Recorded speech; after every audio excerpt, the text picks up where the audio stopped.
Hi, I'm Father Eric Augenstein, coming to you here inside Nativity Catholic Church in Indianapolis, where I serve as pastor.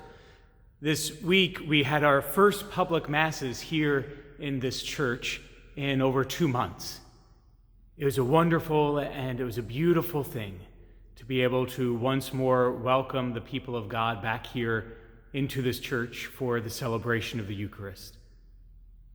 But it was also a bit strange. It was different. There are pews that are marked off. We've used blue painter's tape as a way to indicate which pews people can sit in and which pews they cannot because of keeping social distancing. People come to Mass wearing their masks, which is sort of a strange thing. The responses are muffled. The communion procedures looks a lot different and is a bit unusual.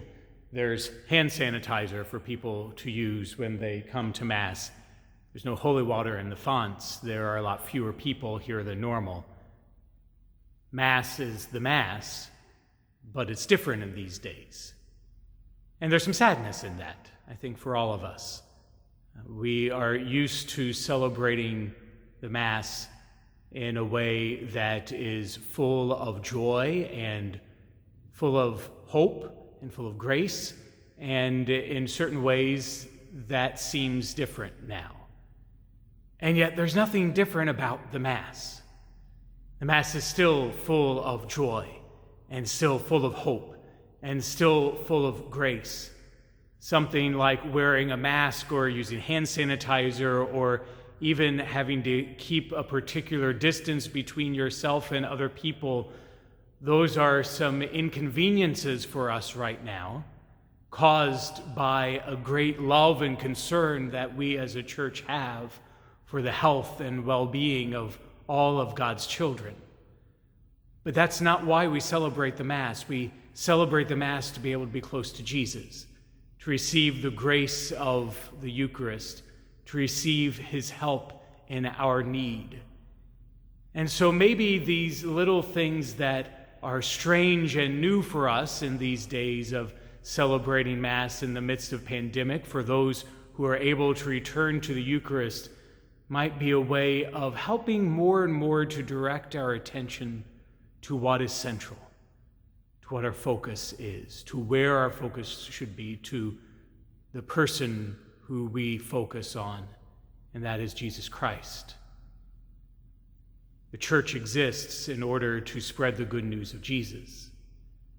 Jesus who came to suffer and to die for us, whose resurrection opened for us the gates of heaven.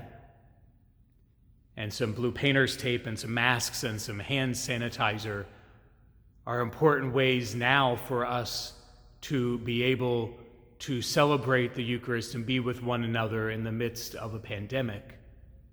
But Jesus is still at the center of everything we do.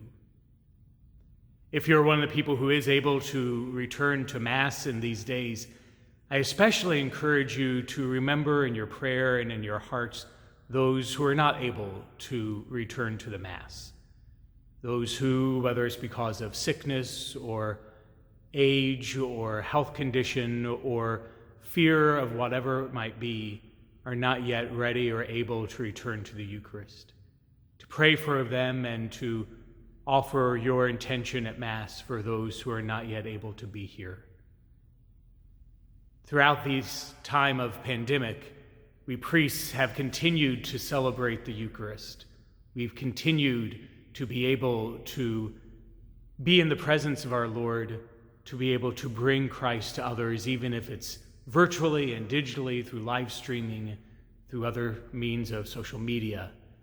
And for us as priests, it's a great joy to be able to start welcoming people back in person. In these strange days, in these days when our churches might have smaller crowds and different procedures, we always turn back to Jesus. Jesus, who is our hope, who is our life, and who is our joy. And we rejoice that he is here with us always until the end of the age. I'm Father Eric Augenstein. This is today's liturgical moment.